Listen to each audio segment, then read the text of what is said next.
এজবাস্টনে রচিত হলো বিশ্ব ক্রিকেটের নয়া ইতিহাস। উদয় হলো ক্রিকেট বিশ্বের নতুন তারকা আকাশদীপের। বুমরা না থাকলেও যে ভারতীয় ক্রিকেট অভিভাবকহীন নয় তা প্রমাণ করে দিলেন বিহারের সাসারামের ছেলে তথা বাংলার দলের ক্রিকেটার আকাশদীপ। একসময় বিহারের প্রত্যন্ত গ্রামে দরিদ্র পরিবার থেকে উঠে এসে বাংলার দলের বোলার হিসাবে আত্মপ্রকাশ ঘটেছিল আকাশদীপের। আর গত কয়েক বছরে বাংলার ক্রিকেটের নির্বাচকদের মন জয় করে হয়ে উঠেছেন বাংলার ক্রিকেট দলের অন্যতম সেরা ফাস্ট বোলার।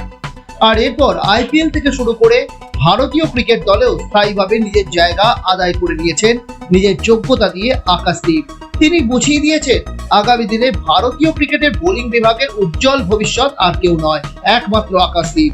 দুই ইনিংসে ব্রিটিশদের নিয়ে কার্যত ছেলে খেলা করলেন তিনি, আর তাকে যোগ্য সঙ্গ দিলেন মোহাম্মদ সিরাজ। আকাশদীপের ঝুলিতে দুই ইনিংস মিলিয়ে 10 উইকেট আর 336 রানের বিরাট ব্যবধানে ইংল্যান্ডকে তাদের নিজেদের ঘরের মাঠে হারিয়ে টেস্ট সিরিজের সমতায় ফিরল ভারত।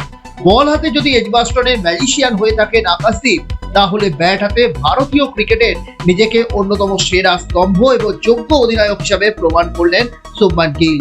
দুই ইনিংস মিলিয়ে করলেন 430 রান, ভাঙলেন বিশ্বের বহু তাবড়ো ক্রিকেটারদের রেকর্ড।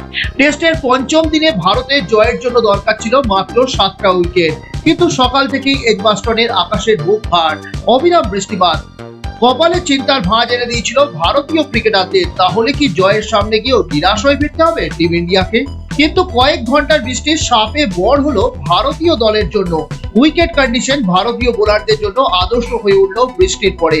ফলে একদিকে মাথার উপরের আকাশ, অন্যদিকে ভারতীয় বোলিং বিভাগের আকাশের সহযোগিতায় হাসতে হাসতে ইংল্যান্ডের 7 উইকেট ফেলে দিয়ে টেস্ট জিতে নিল ভারত।